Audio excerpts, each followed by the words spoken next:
Yo Matchmaker PH, umiinit na naman ang issue sa between ng Casimero team at ng Sean Gibbons MP Promotions.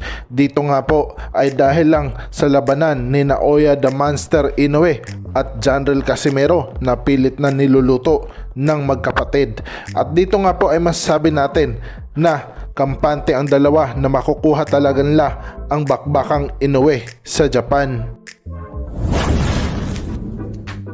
Maalala nga natin na si Sean Gibbons nga po ay nag-offer muli para makalaban si Naoya the Monster Inoue sapagkat napaka-close nga niya ng promoter ni Naoya the Monster Inoue sa bansang Japan, at kaya naman dito ay nagawa niyang paglabanin ang ating kabayan ni si Marlon Tapales at the Monster para sa pagiging undisputed sa super bantamweight.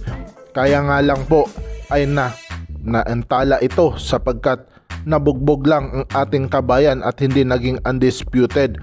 Nanaig ang pagkahalimaw ni The Monster Inoue sa bansang Japan at tinagurian na itong dalawang dibisyong undisputed champion. Kaya naman dito nga po ay hindi na talaga basta-basta ang kumpiyansa sa sarili nitong The Monster na ito.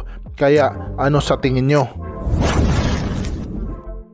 Hindi nga po kilala ni Janrel Casimero kung sino ang Sean Gibbons ng MP Promotion. Dito nga po ay maalala natin na bumanat agad si Casimero nung nag-offer agad itong si Sean Gibbons tungkol sa laban ni Naoya the Monster Inoue. Sabi naman ng kanyang utol na si Jason Casimero na amoy lang ni Sean Gibbons na magkakaroon ng laban ay umiksena agad ito sa Casimero Brothers. Dito nga po ay umiinit talaga ang hidwaan ng MP Promotion President na si Sean Gibbons at si Casimero.